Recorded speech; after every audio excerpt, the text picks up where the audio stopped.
तो तुम्हें एक पीसी चाहिए और अब तुम कंफ्यूज हो कि मैं क्या करूं, ऑफलाइन जाऊं या ऑनलाइन जाऊं, या तो मैं इसे प्री बिल्ड ख़रीद लूं या मैं कस्टम खुद बना लूं। अब ऑनलाइन लेने में कोई रिस्क तो नहीं है, गलत तो नहीं मिलेगा, ख़राब तो नहीं होगा, वारंटी होगी नहीं होगी। ये सारी चीज़ें जो होती हैं लोगों के दिमाग में बहुत चलती हैं जब वो कोई पीसी परचेज़ करने वाले होते हैं, तो बहुत सारी कन्फ्यूज़न्स होती हैं। तो आज की वीडियो में हम लोग यही सारी कन्फ्यूज़न्स को क्लियर करने वाले हैं।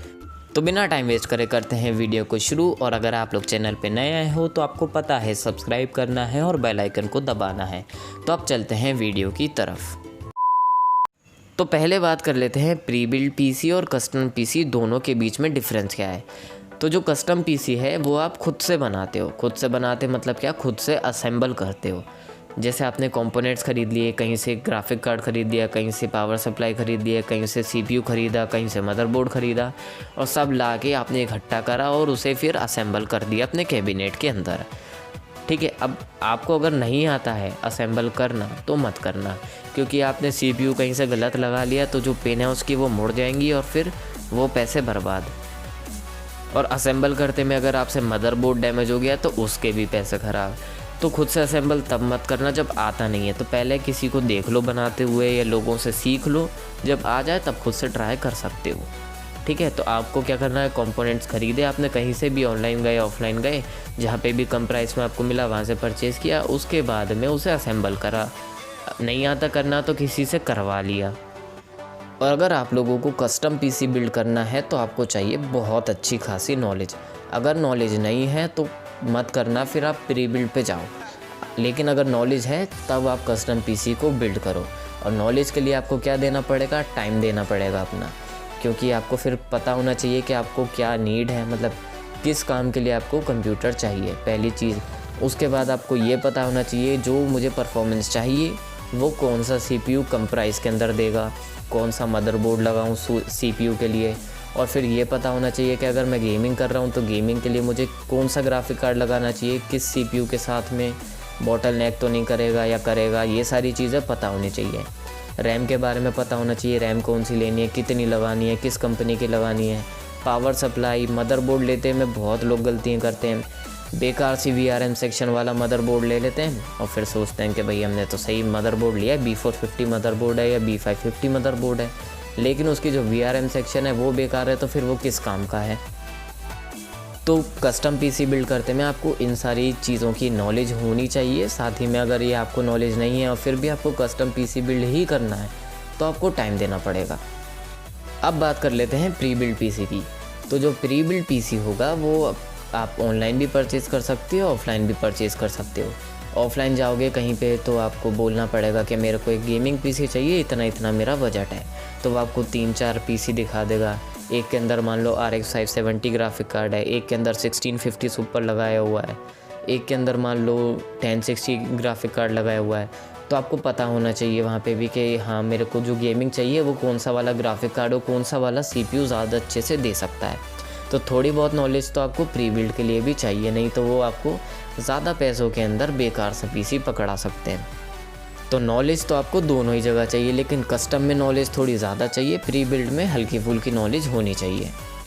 और अब बात कर लेते हैं प्राइस की। तो दोनों की जो प्राइस है, कस्टम पीसी बिल्ड की और प्री बिल्ड पीसी की, अगर दोनों सेम कन्फिग्रेशन पे हैं तो प्री बिल्ड में आपको 1.5 से 2-3 हज़ार रुपये ज़्यादा देने पड़ेंगे, क्योंकि वहाँ पे एक तो आपको वारंटी मिलती है प्री बिल्ड पीसी के अंदर, दूसरी चीज़ वहाँ पे आपको विंडोज़ इंस्टॉल देंगे, वो विंडोज़ 10 या जो भी है विंडो उसके अंदर आपको इंस्टॉल मिलेगी।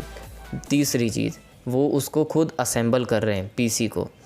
और यहीं अगर आप कस्टम पीसी बनाते हो तो सबसे बड़ी चीज़ आपका बहुत ज़्यादा टाइम जाएगा। ऑनलाइन चेक करोगे, ऑफलाइन चेक करोगे, मार्केट में जाओगे 10 दुकानों पे पता करोगे, उसके बाद ऑनलाइन भी चेक करोगे, ऑनलाइन भी 10 वेबसाइट के ऊपर चेक करोगे, फिर डील का वेट भी हो सकता है, कोई डील का वेट करे कि कब डील आए, मैं कब ख़रीदूँ। तो ये सारी झंझट है अगर आप कस्टम पीसी बनाते हो। लेकिन फिर भी आपका शौक़ है तो बना सकते हो, उसके लिए नॉलेज चाहिए अच्छी खासी। और प्री बिल्ड में आपको थोड़ा सा पैसा एक्स्ट्रा देना पड़ेगा, लेकिन वहाँ पे आपको वारंटी मिल जाएगी, वो खुद असेंबल करके देंगे, विंडोज़ इंस्टॉल करके देंगे। विंडोज़ का भी आपको कोई झंझट नहीं कि मैं विंडोज़ इंस्टॉल करता बैठ रहा हूँ या कुछ कर रहा हूँ। तो प्री बिल्ड भी आप देख सकते हो और कस्टम पीसी भी देख सकते हो, दोनों की ही मैंने बातें बता दी। और अब प्री बिल्ट में भी दो बातें होती हैं। एक तो प्री बिल्ट आपको ऐसा मिलेगा जैसे हम कस्टम पीसी बिल्ड करते हैं, asus का मदरबोर्ड लगा दिया, AMD का प्रोसेसर, उसके अंदर रैम कॉर्सर की लगा दी या HyperX की लगा दी या G-Skills की लगा दी, किसी की भी। एक तो ऐसा आपको प्री बिल्ट मिलेगा। दूसरा प्री बिल्ट आपको ऐसा मिलेगा जो किसी कंपनी का होगा, जैसे asus का, तो वो उसकी जो प्राइस होगी ना वो बहुत महंगी होगी। जैसे आप कहीं जा रहे हो डेल की कंपनी में या डेल के शोरूम में, आप वहाँ पे जाके प्री बिल्ड पीसी परचेज़ कर रहे हो तो उसकी जो प्राइस होगी वो दूसरे प्री बिल्ड पीसी से बहुत ज़्यादा होगी।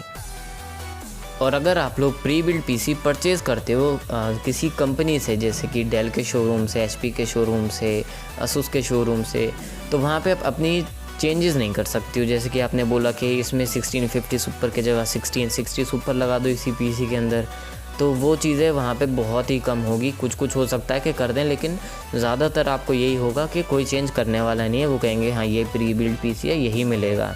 और अगर आपको 1660 सुपर वाला पीसी चाहिए तो वो दूसरा पीसी दिखाएंगे, फिर आपको वही वाला नहीं दिखाएंगे।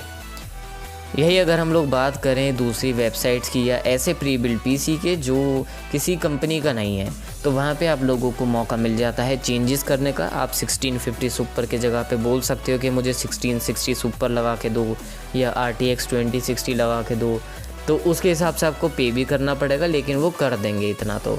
और सिर्फ इतना ही नहीं, और भी चीज़ों के चेंजेस मिल जाते हैं आपको। 15-20 कैबिनेट के ऑप्शन दे देंगे वो, कि देखो हम इसके लिए आपको ये वाला कैबिनेट, ये वाला कैबिनेट, ये वाला कैबिनेट, जो अच्छा लगे वो लगवा लो। ठीक है, थोड़ा बहुत प्राइस कैबिनेट के हिसाब से भी चेंज होगा, क्योंकि हर कैबिनेट एक प्राइस में तो होता नहीं है, तो वो प्राइस थोड़े ऊपर नीचे होंगे, लेकिन आपके पास चॉइस होगी खुद की कि मेरे को ये वाली चीज़ इसके साथ लगा के दो। तो ये सारी चीज़ें आप प्री बिल्ड के अंदर कर सकते हो। और बाकी कस्टम पीसी का तो फुल आपके ऊपर है, आपके हाथ में है, आपको जो करना है, जो मंगाना है, जैसे करना है उसके साथ कर सकते हो।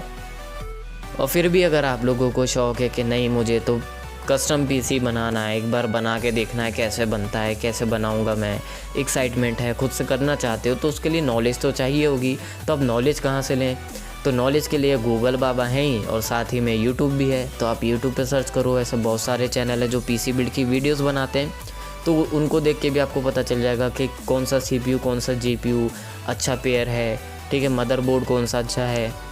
और बाकी चीज़ें आप गूगल से भी पढ़ सकते हो कि VRM सेक्शन कौन सी अच्छी होती है, किस मदरबोर्ड में ज़्यादा अच्छी VRM सेक्शंस हैं।